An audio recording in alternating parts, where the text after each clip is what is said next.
Hello बच्चों, क्या हाल चाल। फिजिक्स टच परिवार में आप सबका स्वागत है। क्लास 9 की फिजिक्स हम लोग पढ़ रहे थे, जिसमें से हमारे लगभग 2 चैप्टर कंप्लीट हो चुके थे। आज तीसरा चैप्टर है हमारा ग्रेविटेशन, गुरुत्वाकर्षण के बारे में ये चैप्टर पूरा हमारा आधारित है। किस पे? तो ग्रेविटी के बारे में हम लोग इस चैप्टर में पढ़ रहे होंगे और भी जो चीजें होंगी इस चैप्टर में पढ़ेंगे। तो आज हम लोग पढ़ेंगे ग्रेविटेशन चैप्टर, जिसमें से जानेंगे ग्रेविटी क्या होती है, ग्रेविटेशन क्या होता है। आप लोगों ने गुरुत्वाकर्षण के बारे में सुना होगा। जो ग्रेविटी की खोज करने वाले कौन थे? ग्रेविटी की खोज करने वाले थे हमारे आइजैक न्यूटन साहब। कौन थे?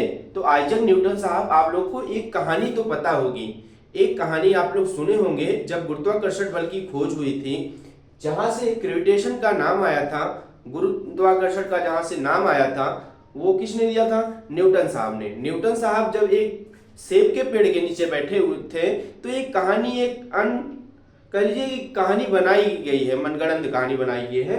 लेकिन ये ऐसा हुआ था, न्यूटन साहब ने इसके बारे में बताया था, गुरुत्वाकर्षण के बारे में। तो एक कहानी है, आप सब जानते होंगे कि न्यूटन जो थे वो किसी सेब या किसी वृक्ष के पेड़ के नीचे बैठे हुए थे, और बैठे थे वहां जब, तो एक वहां से फल गिरता है, और वो नोटिस करते हैं कि वो फल नीचे क्यों गिरा, इस अर्थ पर ही क्यों गिरा, वो हवा में क्यों नहीं लटक गया, वो ऊपर की ओर क्यों नहीं चला गया ना, वो जमीन पर, ये इस अर्थ पर ही क्यों आके गिरा।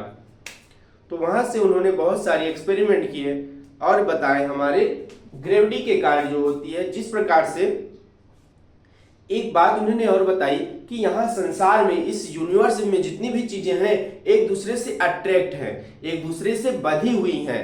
जैसे जिस प्रकार से अगर मिलाना चाहे तो हर एक रिश्ता क्या होता है, एक दूसरे से बधा हुआ रहता है, एक दूसरे से हर रिश्ते बधे हुए हैं।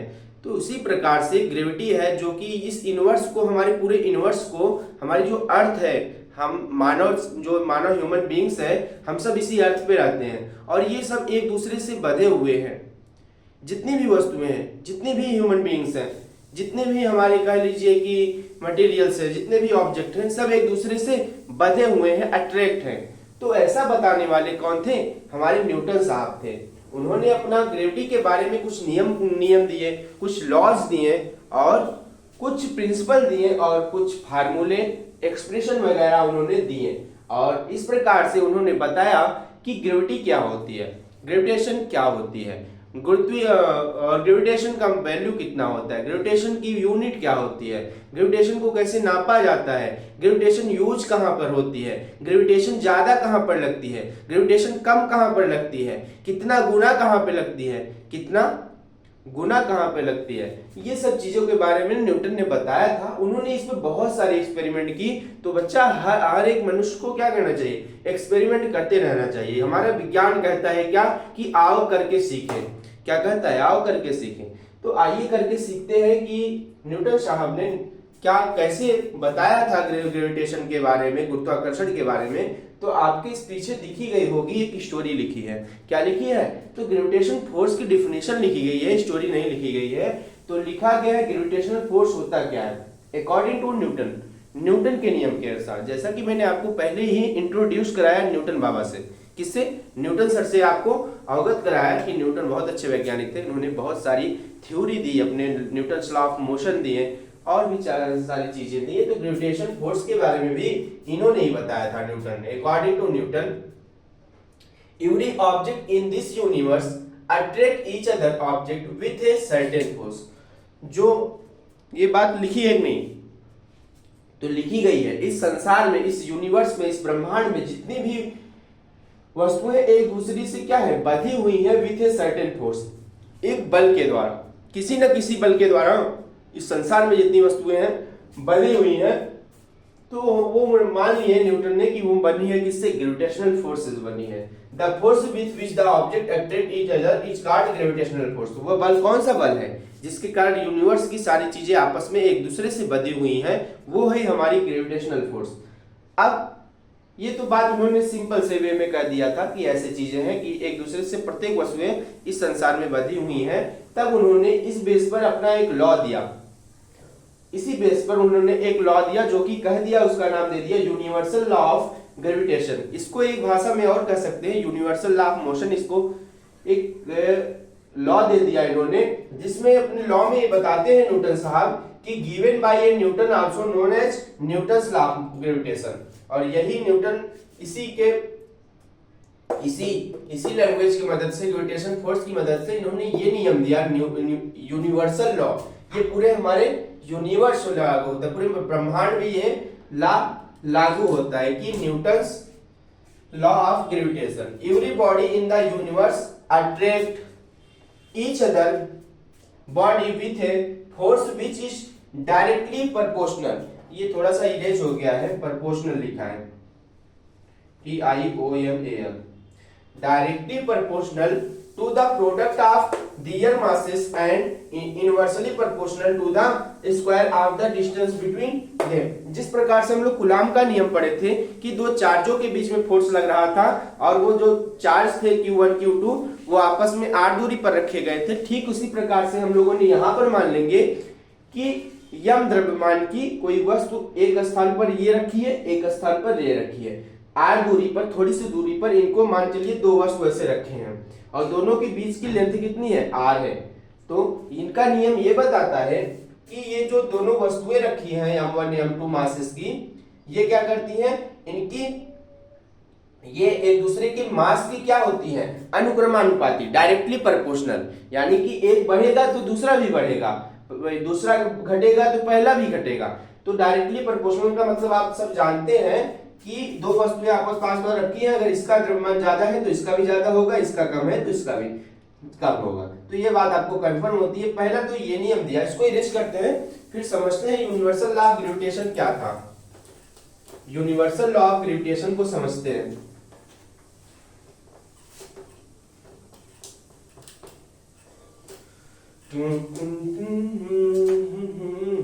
देखिएगा कि यूनिवर्सल लॉ ऑफ ग्रेविटेशन कहता है कि दो वस्तुएं, दो m1 और m2 मासेस की दो ऑब्जेक्ट आपस में r दूरी पर रखे हैं, तो इस पर जो फोर्स लगेगा वो डायरेक्टली प्रोपोर्शनल होगा m1 m2 के, दोनों मासेस के डायरेक्टली प्रोपोर्शनल होगा। पहली तो बात ये बताए यूनिवर्सल लॉ में न्यूटन साहब। दूसरी बात ये बताए, ये जो फोर्स लगेगा इनकी दूरी के वर्ग के व्युत्क्रमानुपाती 1/r²।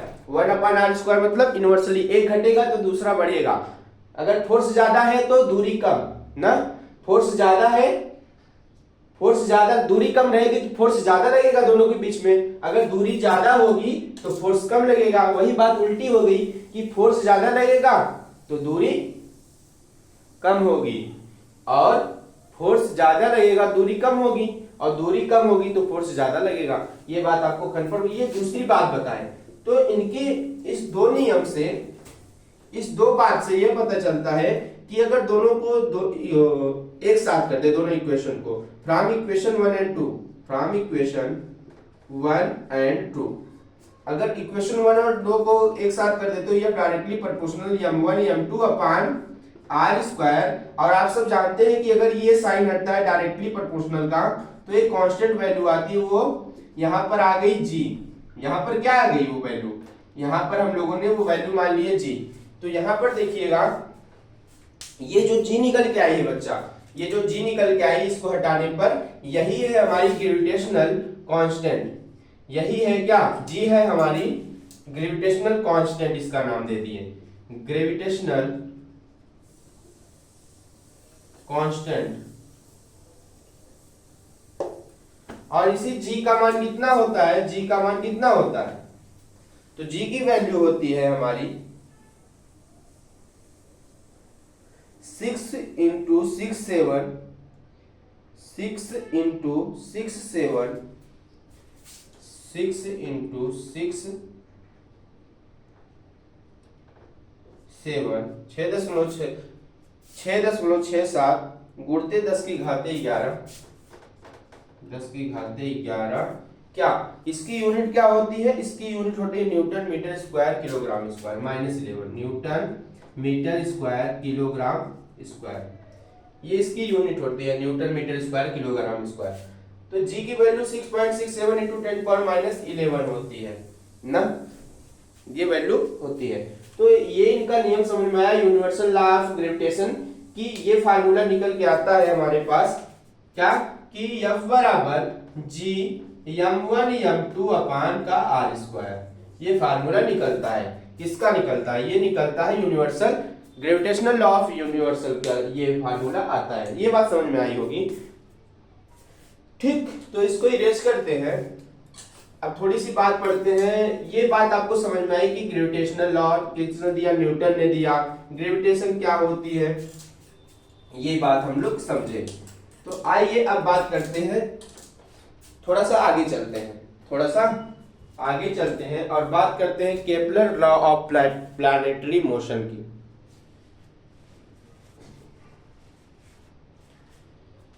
Kepler's law of, heading डाल दीजिए Kepler's law of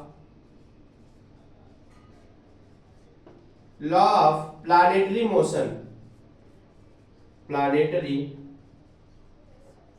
motion.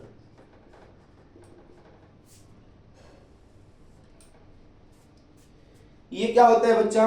Kepler's law of planetary motion. तो केपलर भी एक वैज्ञानिक थे। केपलर भी क्या थे? एक वैज्ञानिक थे जिन्होंने 3 नियम दिए। Kepler first law planetary motion, Kepler second law planetary motion और Kepler third law planetary motion. इन्होंने भी अपना 3 नियम दिया और ये अपने प्लैनेटरी मोशन के बारे में बताया। तो ये होता क्या है प्लैनेटरी मोशन? तो आप लोग जानते हैं कि हमारे यूनिवर्स में जो सन होता है, सन के चारों तरफ प्लैनेट चक्कर लगाते हैं। सन के चारों तरफ क्या होते हैं? प्लैनेट चक्कर लगाते हैं। सन हमारा एक जगह पर रुका रहता है और जितने भी प्लैनेट है उसके चारों तरफ चक्कर लगाते हैं। तो वही चक्कर किस पाथ पे लगाते हैं, किस पाथ पर लगाते हैं, कैसे लगाते हैं, वो बात इन्होंने अपने लॉ में बताया। किसने? केपलर ने वही बात कि प्लैनेट्स जो होते हैं, जितने भी ग्रह हैं, वो सूर्य का चक्कर किस पाथ पर लगाते हैं, कौन कौन नियम से लगाते हैं और क्या क्या बातें होती हैं, वो बात को केपलर ने बताया अपने तीनों लॉ में। तो पहला लिखिए Kepler's first law of planetary motion. Kepler's first law of planetary motion.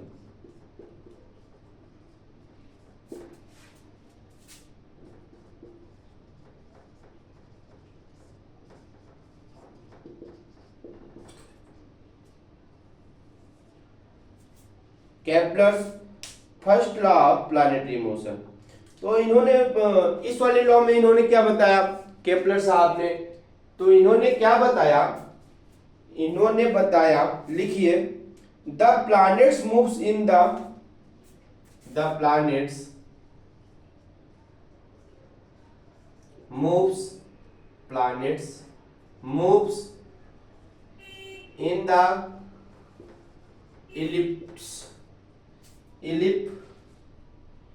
elliptical path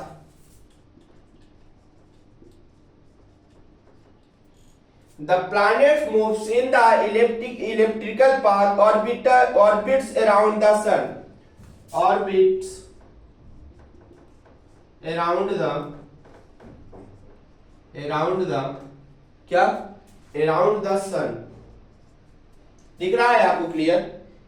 around the sun with the sun at 1 with the sun at 1 of the two foci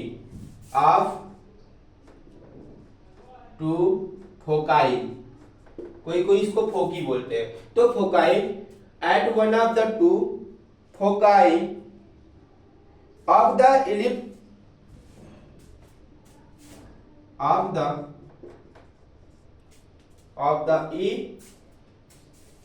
elliptical orbit।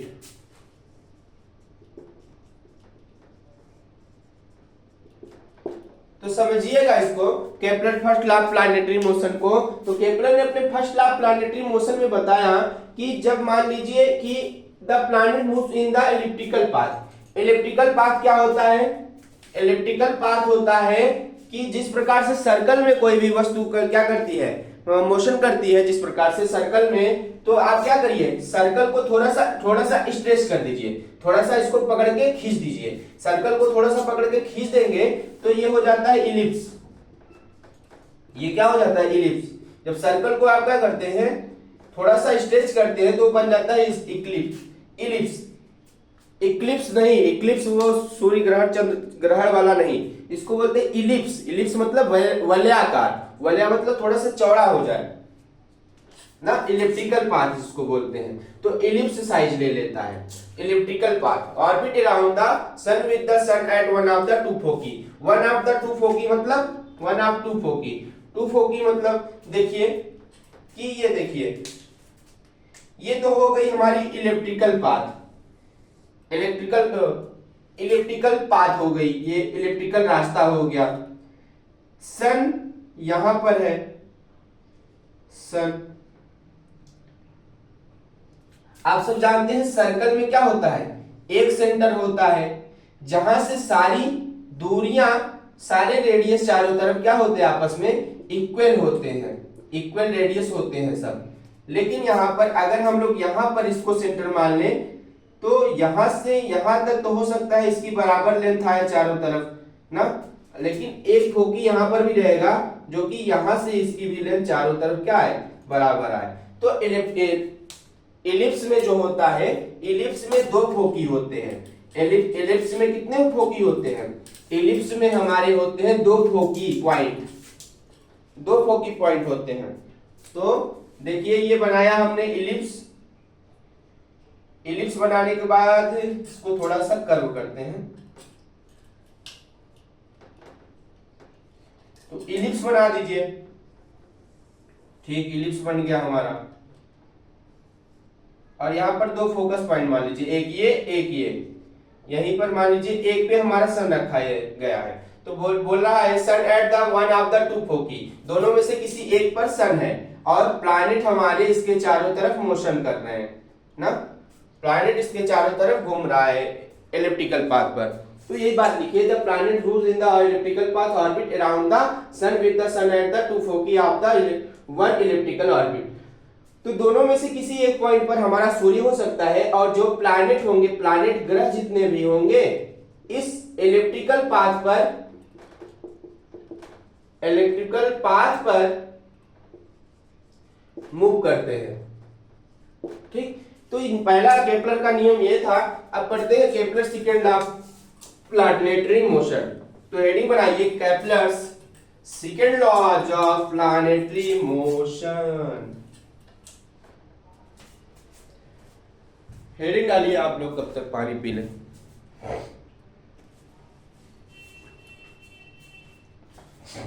आइए अब दूसरा heading डालिए, Kepler's second law of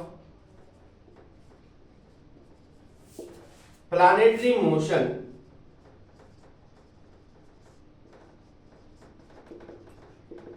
दूसरे नियम में Kepler ने क्या बताया, ये बात जानते हैं।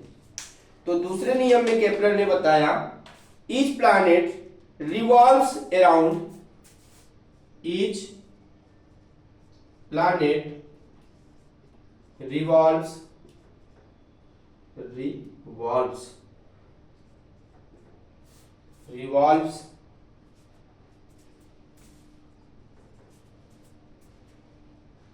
around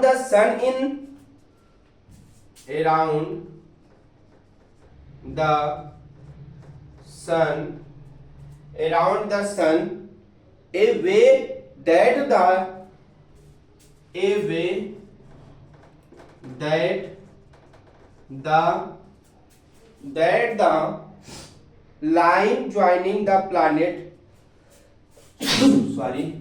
line joining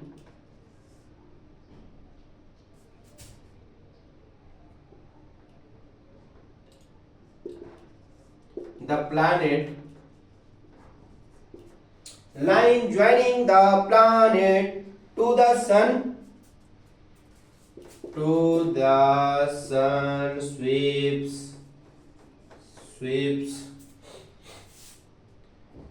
over equal interval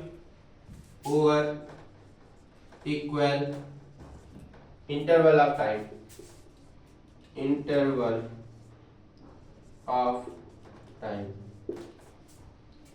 तो दूसरा नियम क्या बताता है, और थोड़ी सी बात इसी में लिख लीजिए लिखना चाहे तो, क्या, a planet move faster, a planet moves faster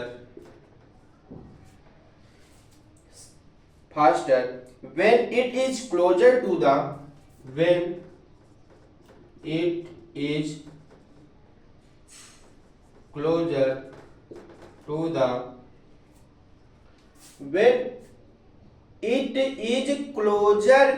the sun and moves slowly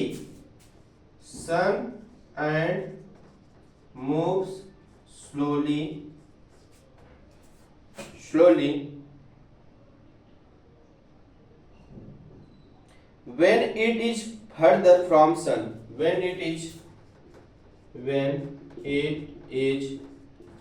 further from sun। तो देखिए दूसरा नियम केपलर बताता है इस प्लैनेट रिवॉल्व अराउंड द सन। हम लोग जानते हैं कि सूर्य के चारों तरफ जब क्या होते हैं ग्रह चक्कर, प्लैनेट्स क्या करते हैं, चक्कर लगाते हैं इलिप्टिकल पाथ पर। A way that the joining of the planet to the sun sweeps over equal interval of time. तो हम लोगों ने जिस प्रकार से मोशन में पढ़ा था कि जो अगर कोई वस्तु चलती है समान समय में समान दूरी तय करती है, जैसे 5 मिनट में 15 किलोमीटर चली, फिर अगले 5 मिनट में फिर 15 किलोमीटर चलेगी, फिर अगले 5 मिनट में 15 किलोमीटर चलेगी, फिर अगर 5 मिनट में 15 ही दूरी चल रही है तो इसको बोलते हैं इक्वल डिस्टेंस इक्वल टाइम, समान चाल समान दूरी ना, तो समान समय समान दूरी। तो जितना टाइम लगा 5 मिनट में 10 किलोमीटर जा रहा है, फिर अगले 5 मिनट में 10 किलोमीटर जा रहा है, फिर 5 मिनट में 10 ही किलोमीटर जा पा रहा है, मतलब समान समय और समान वेग से चल रहा है। तो वही बात कि अगर कोई भी ग्रह इलिप्टिकल पाथ पर सूर्य का चक्कर लगाता है तो वह समान समय में समान एरिया मतलब दूरी तय करेगा। ठीक यही बात है। तो देखिएगा समझते हैं एक बात। अब a planet moves faster when it is closer to the sun and moves slowly when it is the farther from sun. हाँ एक बात और लिखी है कि जब क्या होता है कोई भी प्लैनेट सूर्य के पास आता है तो उसकी स्पीड बढ़ जाती है, लेकिन जब दूर जाता है ना इस पाथ पर तो उसकी स्पीड कम हो जाती है। मान लीजिए हमारे पास 2 फोकी होते हैं, तो एक फोकस पर हमारा सूर्य है और ये हमारा प्लैनेट जो है इसके चारों तरफ घूम रहा है। तो हम लोगों ने मान लिया यहां से यहां तक डिस्टेंस ये है, ये 2 घंटे में मान लीजिए 1 घंटे बाद ये प्लैनेट हमारा यहां पहुंच गया ना, इतना लेंथ तय कर लिया, इतनी एरिया कवर किया। तो ये मान लीजिए फिर 1 घंटे बाद यहां पहुंचेगा ये प्लैनेट, तो फिर जितना एरिया यहाँ 1 घंटे में कवर किया था तो यहाँ भी 1 घंटे में उतना ही एरिया यहाँ पर भी कवर करेगा। तो सिंपल सा कहने का मतलब है। और एक बात और ये जो लिखी है कि दूर रहेगा, अगर यहाँ पर है इसकी प्लैनेट की स्पीड क्या होगी, faster. A planet was faster when it is closure.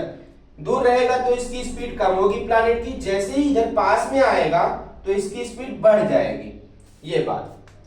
तो सेकेंड लॉ बताता है केपलर का कि equal time equal interval of time, कि 1 घंटे में अगर 5 किलोमीटर एरिया कवर कर रहा है तो अगले 1 घंटे में फिर से वो 5 किलोमीटर ही एरिया कवर करेगा। केपलर का सेकेंड लॉ ये बताता है। आपको समझ में आ गई होगी ये बात, ठीक है। तो इसको इरेज करते हैं। आप लोग इसको स्क्रीनशॉट अगर लेना चाहें तो स्क्रीनशॉट ले लीजिए। अब देखते हैं Kepler third law of planetary motion.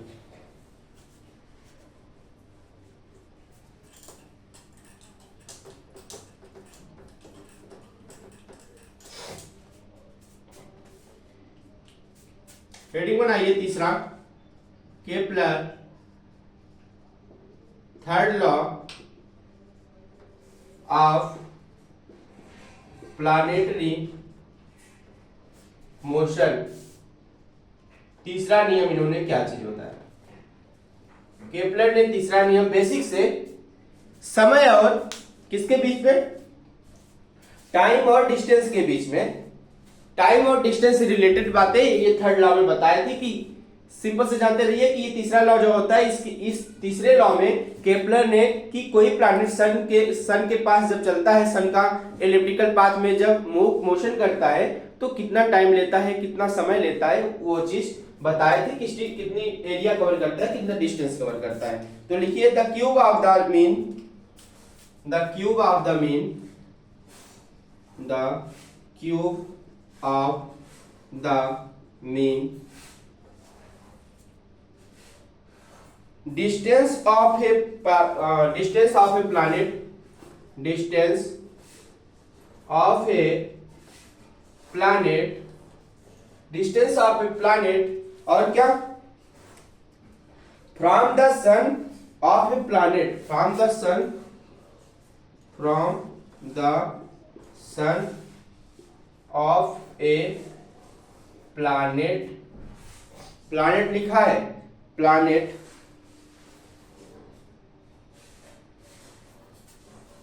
The cube of mean distance of a planet from the sun indirectly proportionally, sorry, indirectly proportionally, तो डायरेक्टली प्रोपोर्शनली होता है किसके, ये होता है to the square of time it, to the square of time it, time it takes to moves around, takes to moves around, तो किसके around move करता है, around to sun, around the sun. ठीक, तो इन्होंने बताई है जो बात, उसको हम लोग क्या करते हैं, लिख देते हैं R cube directly proportional to T की पावर 4। जब इसको हम लोग हटाएंगे तो आर स्क्वायर बराबर, और क्या दूसरी बात बताएं, आर स्क्वायर बराबर constant T square, constant T square, R cube square, R cube upon T की पावर 4, टी की पावर 2, सॉरी टी की पावर 2 कांस्टेंट वैल्यू आ जाएगी। आर क्या है, mean distance of planet where R बराबर mean distance of planet to the sun.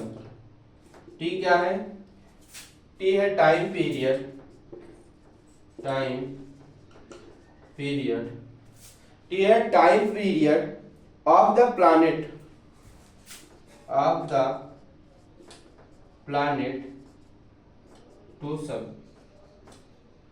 To around कर लीजिए, अराउंड सन।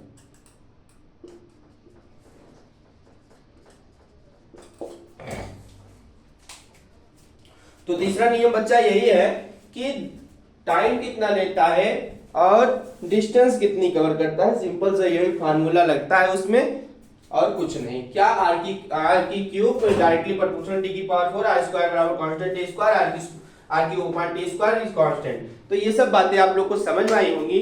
हम लोगों ने आज पढ़ा न्यूटन्स के ग्रेविटेशनल लॉ को और यूनिवर्सल लॉ ऑफ ग्रेविटेशन के बारे में पढ़ा। ठीक, तो ये बातें आपको समझ में आई, जिसमें हम लोगों ने पढ़ा F बराबर gm1m2 अपॉन आर स्क्वायर। उसके बाद हम लोगों ने पढ़ा Kepler's law of planetary motion. Kepler ने 3 लॉ दिए प्लैनेटरी मोशन पे, पहला, दूसरा, तीसरा।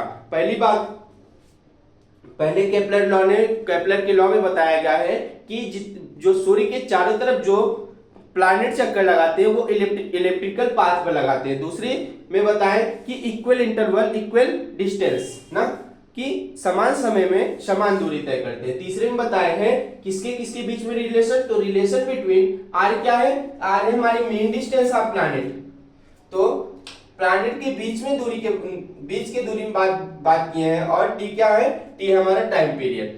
तो प्लैनेट किस टाइम पर किस जगह होना चाहिए ये बात हमारे केपलर थर्ड लॉ में बताया गया है। तो आज की वीडियो आपको कैसी लगी होगी, बाकी का जितना भी चीज होगा ग्रेविटेशनल लॉ में उसको हम लोग नेक्स्ट क्लास में पढ़ेंगे। आज के लिए बस इतना ही, मिलता हूं आपसे नेक्स्ट डे।